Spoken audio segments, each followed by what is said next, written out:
این ویدیو پارت دوم از آموزش کیف کریستالی جیبدارمونه که توی پارت قبل تا اینجا با هم دیگه بافتیم و پیش رفتیم که توی این ویدیو میخوایم ادامه آموزش رو ببینیم و این نتیجه و این کیف دلبر جیبدارمون رو داشته باشیم.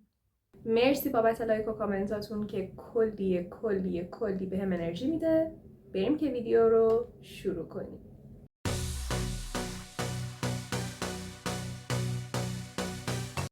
بچه ادامه میخوایم این قسمت های کناری کیفمون رو به هم وصل کنیم و این بافتمون حالت کیف دور بگیره. برای این کار بچه ببینین شروع کنین با من به شمردن. نگاه کنین اینجا 1 خونه، 2 خونه، 3 خونه، 4، 5، 6، 7 و 8 و از اینجا این کارتون رو جمع کنین. این میشه دیواره جلویی و یا حالا عقبیتون. حالا از اون سمت هم به همین منوال 1 خونه، 2، 3، 4، 5، 6، 7، 8. اینم 8 خونه، 8 ردیف واسه دیواره اونوری جلویی یا عقبی. به این شکل میبینین اینجا میشه 1، 2، 3، 4، 5 تا ردیف هم برای کف کارتون. حالا این رو به این سمت کنین و بیاین که با هم دیگه اتصال رو انجام بدیم.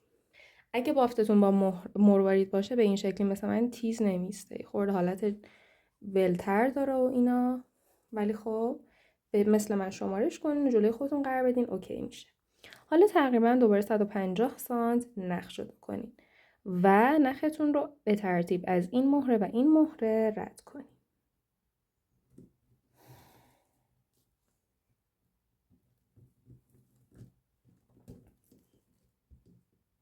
به این شکل. حالا اینجا 2 تا دونه مهره بردارین و هر دوتا رو ببینین بچه‌ها یه نخ داریم الان به سمت بالا به سمت کیفتون و یه نخ داریم به سمت پایین به سمت بیرون. 2 تا مهره رو بندازین داخل این نخ بالا و ببافین.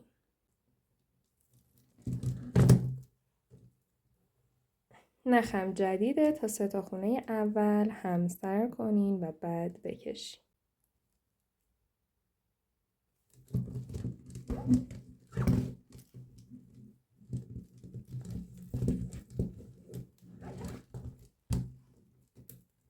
ببینید بچه ها اینم از خونه اول. خونه بعد رو نخ پایین رو از این مهره کناریش رد کنین.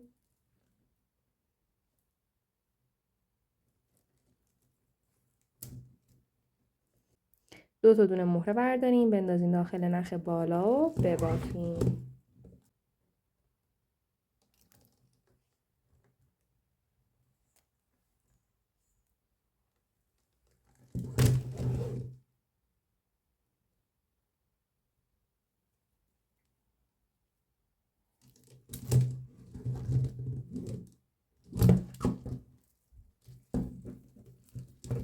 به این شکل اینم از خونه دوم.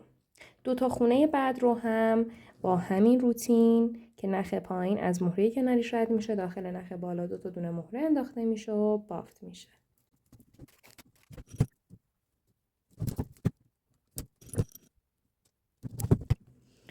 خیلی خب من 2 تا خونه بعد رو هم با هم روتین همیشگیمون بافتم. الان رسیدم به خونه آخر از این ردیف اولم. نخ پایین رو علاوه بر این مهره کناری از این مهره هم رد میکنم.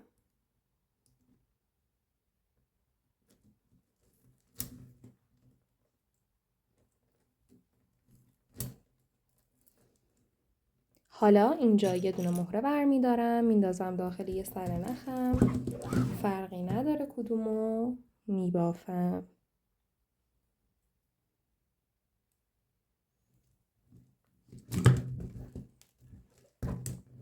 به این شکل ردیف اولم تکمیل شد. حالا میخوایم شروع کنیم به بافت ردیف بعد. برای شروع ردیف دوم این نخ بیرون ببینین یه نخ داریم الان به سمت بافت به سمت داخل کیف، یه نخ داریم به سمت بیرون کیف. این نخ بیرونیه رو از این مهره کناریش این مهره رد کنیم به این شکل. حالا اینجا 2 تا دونه مهره بردارین، بندازین داخل همین نخ و ببافین.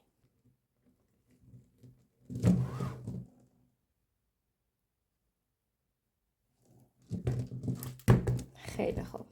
اینم از خونه اول ردیف دوم. خونه های بعد رو هم با هم روتین همیشگیمون که نخ پایین از مهره کناریش رد میشه، 2 تا دونه مهره برداشته میشه، داخل نخ بالا انداخته میشه و بافت میشه.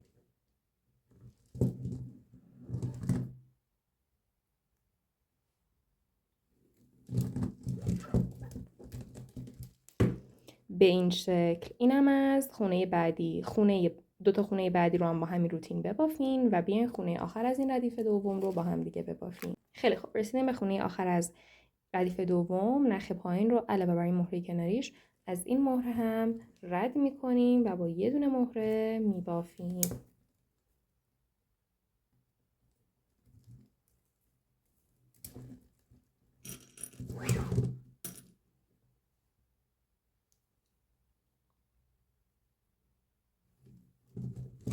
به این شکل ردیف دوممون هم به اتمام رسید. بچه‌ها بافت رو به همین منوال ادامه بدیم. با روتینی که توی همین ردیف دوم اجرا کردیم ردیف‌های بعد رو هم ببافیم. با توجه به فلسفه اضافه کردن نخ، هرجا نختون کوتاه شد نخ اضافه کنین و بافت رو ادامه بدین و این قسمت رو تکمیل کنین. این گوشه واسه من ببینین این کناره 8 تا ردیف باید ببافین، یعنی علاوه بر این 2 ردیف 6 تا ردیف دیگه هم باید ببافین، تکمیلش کنین. اون سمت رو هم با همین روتین شروع کنین ببافین و بعد بیاین که با هم دیگه ادامه بدیم. خیلی خوب بچه‌ها، ببینین من هر دو طرف رو به هم وصل کردم و الان کارمون به این شکل در اومده. توی این مرحله بچه‌ها میخوایم 2 طرف کیفمون رو جمع کنیم به این شکل که یه سمتش رو جلوی خودتون قرار بدین. به این صورت تقریبا اینجا 100 سانت نخ میخوایم جدا کنین و حالا بچه‌ها ببینین الان اینجا این کناره کارمون اینجا 1 2 3 4 5 تا خونه هست. شما باید بیاین اون 3 تا خونه وسطی رو پیدا کنین که میشه این و این 3 تا مهره بالاییش. نختون رو ازشون رد کنین.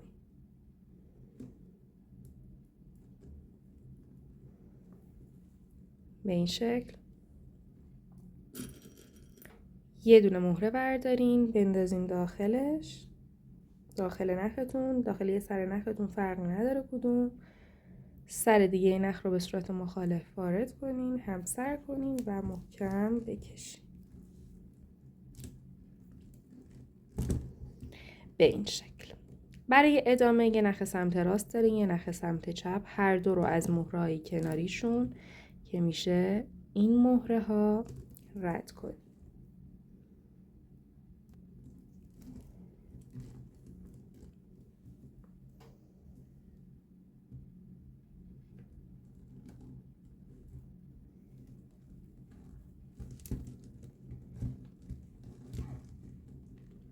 به این شکل. حالا اینجا دوباره یه دونه مهره برمی‌داریم میندازین داخل یه سر نختون، فرقی نداره کدوم، و با سر دیگه نخ به این شکل میبافیم.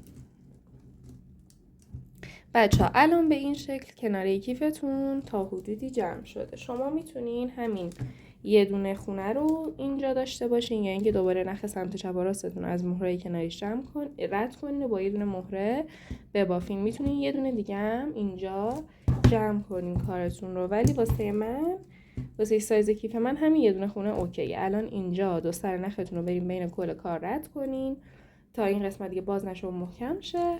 اون سمت کیف رو هم به همین منوال جمع کنین و بیاین که ادامه بدیم. بچه‌ها ببینین من هر دو سمت رو بس کردم، نخم رو رد کردم و به این شکل الان کیفم در اومده. تو این مرحله میخوایم با هم دیگه شروع کنیم جیب‌های این کیفمون رو با هم دیگه بافتن. برای این کار بچه‌ها فتون رو به همین شکلی که من جلوی خودم قرار دادم قرار بدین و از همین موقعیتی که میگم شروع کنین. از یه سمت کیفتون من از سمت چپ شروع میکنم، از این پایین این خونه اول نه این خونه دوم نخم رو از این مهره رد میکنم.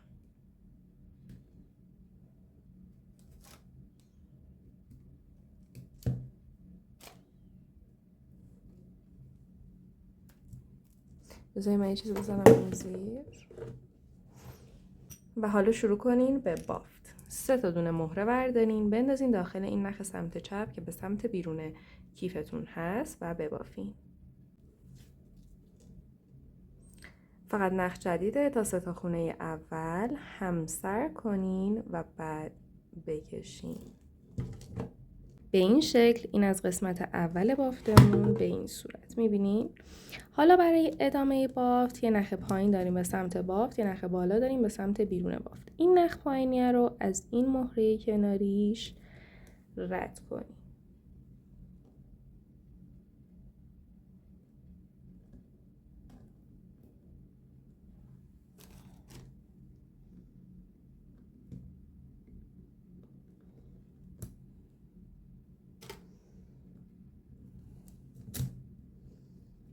به این شکل حالا 2 دونه مهره بردارین بندازین داخل نخ بالاتون رو ببافین.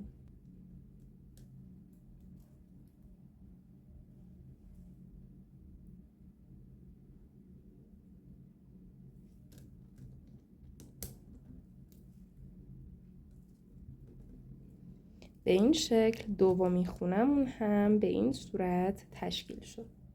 خیلی خوب. همین روتین این خونه رو توی 2 خونه بعدی هم اجرا میکنیم. نخ پایین از مهره کناریش رد میشه، 2 دونه مهره داخل نخ بالا انداخته میشه و بافت میشه.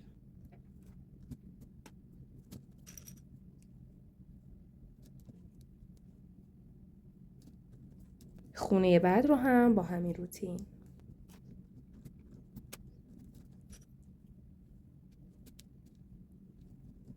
خیلی خوب. اینم از 4مین خونه. اینجا میرسیم به آخرین خونه از این قسمت، از این ردیفتون. نخ پایین رو از مهره کناریش رد میکنین. اینجا 2 دونه مهرتون رو بر میدارین ولی هر دو رو میندازین داخل این نخ پایین رو میبافین.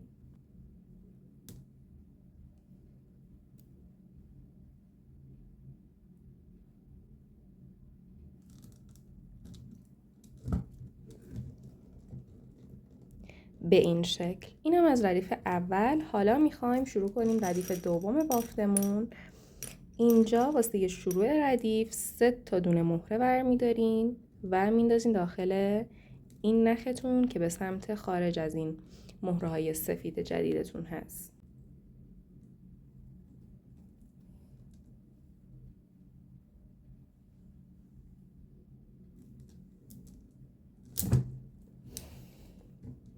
به این شکل نم از اولین خونه های بعد و وارد یه روتین میشیم. این نخ پایینتونه، این نخ بالا. نخ پایین رو از مهره کناریش رد میکنین، داخل نخ بالا 2 دونه مهره میندازین و میبافین.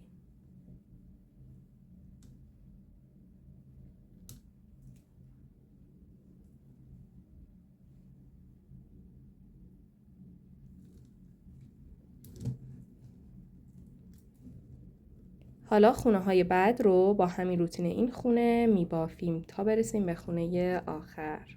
یعنی نخ پایین از مهره کناریش رد میشه، داخل نخ بالا 2 دونه مهره انداخته میشه و بافت میشه.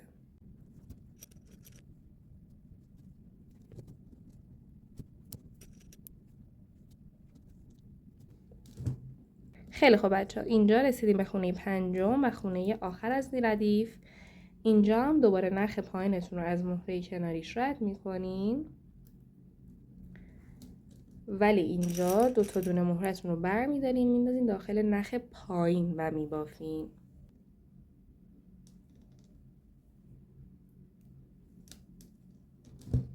به این شکل. خیلی خوب بچه ها، اینم از ردیف دوم از این قسمت از جیبمون. بچه ها هر کاری که توی این ردیف کردین، شروعش پایینش وسطش، همه اینا رو هی تکرار کنین و به همین شکل 4 ردیف دیگه ببافین با توجه به فلسفه اضافه کردن نخ جدید. هر جا نختون کوتاه رد کنین و همه اینا ببافین. وقتی منم بافتم میام که با هم دیگه ادامه بدیم. ببینین من همینجوری که میبینین 1 ردیف، 2 ردیف، 3، 4، 5 به این شکل بافتم. نخم رو رد کردم و زفیش رو هم بریدم. الان اون کنین یه همچین شکلیه. الان توی مرحله میخوایم چیکار کنیم؟ میخوایم این جیب تورمون رو وصلش کنیم از دو طرف به کیف. این چیه الان؟ این که جیب نیست. خب برای این کار از یک سمت شروع میکنیم. تقریبا 100 سانت نخ بردارین. برای این کار نختون رو از این دوتا مهره سفید جیب و این مهره تراز، دقیقا این مهره روی دیواره کیف رد کنیم. کنین ببینین این مهره‌تون، این مهره سفید کجاست؟ اون مهره‌ای که قراره از روی دیواره رد کنین نختون رو میشه دقیقا روبروی همین. در مجموع از 3 تا مهره باید رد کنین.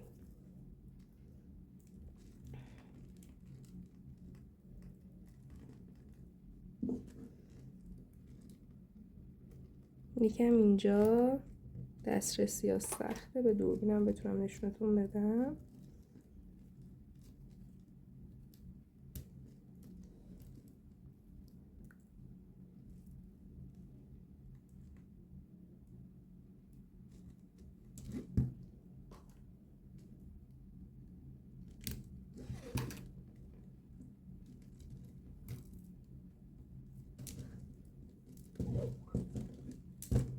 خیلی خوب، به این شکل. حالا اینجا یه دونه مهره برمیدارین، میندازین داخل یه سر نختون، فرقی نداره کدومو میبافین. نخ جدیده همسر کنین و بکشین.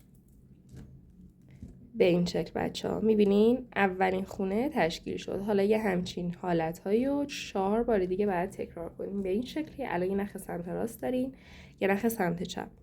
هر کدوم رو از مهرهای کناریش باید رد کنین. حالا مهرهای کناری کدومن؟ الان نخ سمت راست این مهره سفید رنگه و واسه نخ سمت چپ هم این مهره روی دیواره کیفتونه که دقیقا میشه روبروی همین مهره سفیده.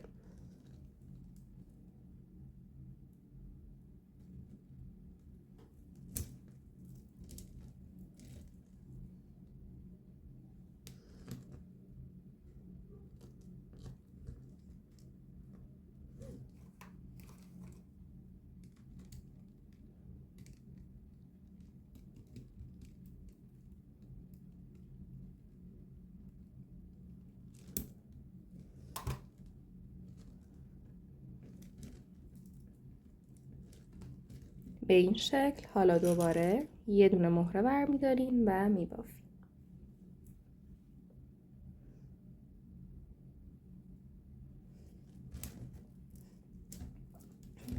به این شکل. اینم از دومی خونه. خونه های بعد رو هم با همین روتین، نخ سمت راست و نخ سمت چپ از مهره های کناریشون رد میشه و با یه مهره بافت میشه. همین رو ادامه بدین تا انتها. اینجا الان 2 تا خونه رو بافتیم، 3 تا خونه دیگه بعد ببافیم، 5 تا خونه در مجموع. اون سمت هم دقیقاً با همین روتین ببافین و بعد بیاین که با هم دیگه ادامه بدیم. خیلی خوب بچه ها، ببینین من هر دو طرف رو به این شکل وصل کردم و این حالت جیب تور الان به وجود اومده. توی مرحله بعد بافتمون میخوایم بریم سراغ بافت در این جیب.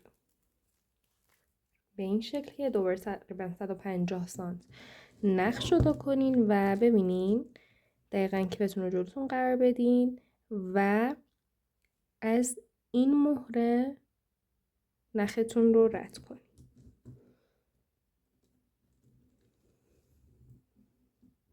و حالا 3 تا دونه مهره بردارین و بندازین داخل این سر نخ که به سمت بیرون کیف هست و ببافین.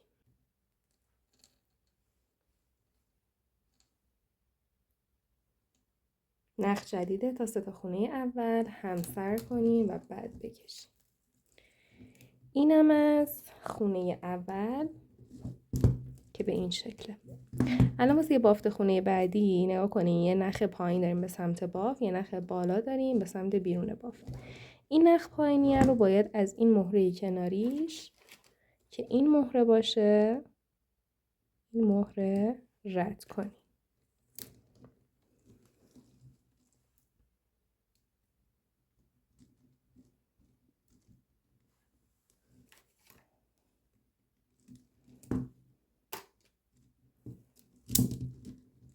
به این شکل 2 تا دونه مهره بردارین، بندازین داخل نخ بالا و ببافین.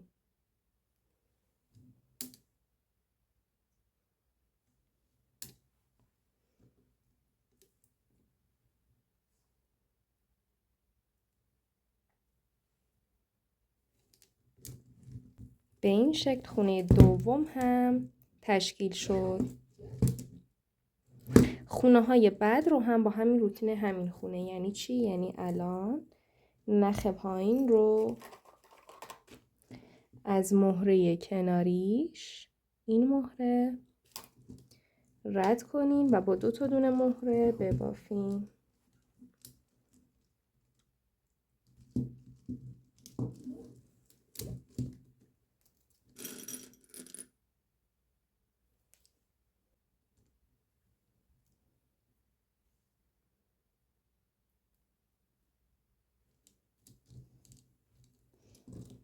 به این شکل. خونه بعد رو هم با همین روتین.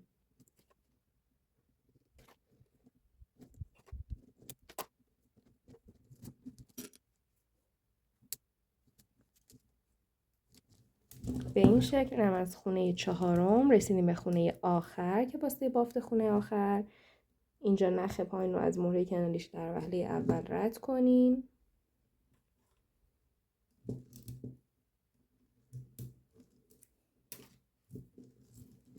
و حالا 2 تا مهرتون رو بیارین و بندازین داخل همین نخ پایین و ببافین.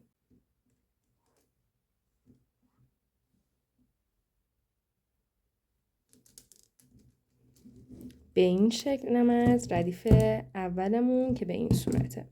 حالا میخوایم شروع کنیم ردیف بعدی رو ببافیم که ردیف اصلیمون هست و قراره چند تا ردیف به همین شکل ببافیم. به این شکل که واسه شروع این ردیف 3 تا دونه مهره بردارین و بندازین داخل این سر نخ که به سمت بیرون از این قسمت سفید جیبمون هست و ببافیم.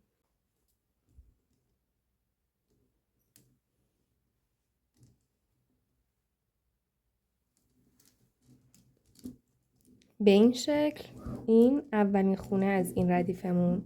ردیف های بعد رو وارد روتین میشیم به این شکل که این نخ پایینتونه که به سمت دسته کیف هست که از این مهره کناریش رد میشه و با 2 تا دونه مهره بافت میشه.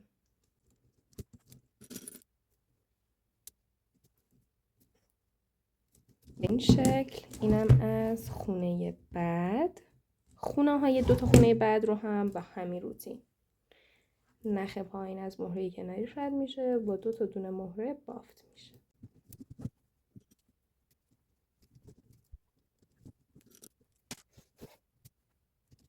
خیلی خوب. الان به این صورت 4 تا خونه از ردیف دوم رو هم بافتیم. الان میخوایم برسیم به خونه آخر، خونه 5م از ردیف دوم. به این صورته که اینجا نخ پایین رو مثل خونه‌های قبل از مهره کناریش رد میکنین، ولی اینجا 2 تا دونه مهرتون رو برمیدارین و هر 2 تا رو میندازین داخل نخ پایین و میبافین.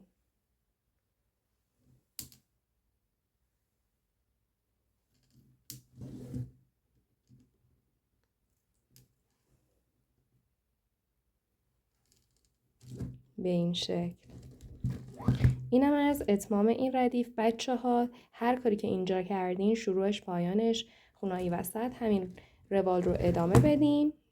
2 تا ردیف دیگه به همین شکل ببافین و اگه نختون کوتاه شد با توجه به فلسفه اضافه کردن نخ کارتون رو ادامه بدین و بیاین که بهتون بگم در ادامه چیکار.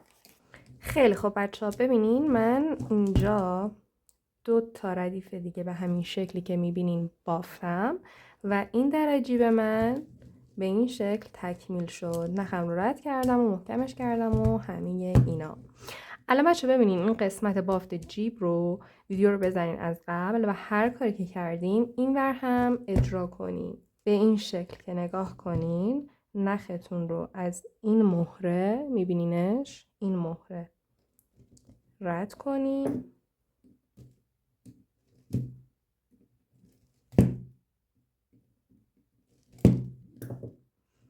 به این شکل و حالا از همینجا مهرهاتون رو بندازین و شروع کنین به بافت و بعد بیاین پیشم. خیلی خوب بچه‌ها، من اون یکی جیب رو هم بافتم به این شکل. الان کیف ما تکمیل شده. قبل از که ویدیو رو تمام کنیم بیاین تا بهتون بگم که اگه میخواین سایز کیفتون رو تغییر بدین چیکار کنین. بچه‌ها ببینین ما الان یه سایز معقول داریم. البته اگه بخواین بزرگترش کنین توجه داشته باشین که باید روی دیواره جلویی کیف هم ارتفاع جیب رو در نظر بگیریم، هم از این سمت منظورم که هم طولش هم عرضش رو در نظر بگیرین، هم این که ببینین یک فاصله از این سمت کیف باید داشته باشه، یک فاصله از این سمت. همونجوری که می‌بینیم ما یه خونه فاصله دادیم، بین دو تا جیب هم باید فاصله باشه، از زیر باید فاصله باشه به این شکل. با توجه به اینها میتونین اون ردیف اولتون رو که الان اینجاست 14 تا خونه بود بیشتر کنین، کیف طول بیشتری بگیره، یا اینکه اون تعداد ردیف هاتون رو بیشتر کنین نسبت به اینکه بخواین دیوارتون و کف و دیواره عقبیتون بیشتر باشه. دیگه اینو بذارین جلوتون بگین اوکی مثلا من میخوام الان جیبم بزرگتر باشه، مثلا اون اندازش رو روی کاغذ اوکی کنین و به بافت انجام بدین. و اینکه بچه‌ها میتونین با توجه به آموزش اتصال قفل مگنتی واسه این جیباتون قفل بذارین روی این قسمت دستاتون، از این سمت و این سمت دو طرف قفل بذارین وصل کنین. دیگه به سلیقه خودتون تغییرش بدین و به این صورت. اینم از اتمام این آموزش. بچه اگه از این آموزش لذت بردین لطفا ویدیو رو لایک کنین، واسم کامنت های قشنگ بذارین، بهم انرژی بدین تا ویدیومون اولا بیشتر دیده بشه و اینکه منم با انرژی بیشتری ویدیوهای بیشتری واسهتون بذارم. اگه از این آموزش لذت بردی احتمالاً به مروارید بافی علاقه‌مندی و بهت پیشنهاد میکنم اولا که پلیلیست کیف بافی، کیفای مرواریدی و کریستالیمون رو از دست ندی و دوما میتونی از پلیلیست مروارید بافی کلی آموزش این شکلی پیدا کنی و ببینی و لذت ببری. تا ویدیو بعدی، خدا نگهدار.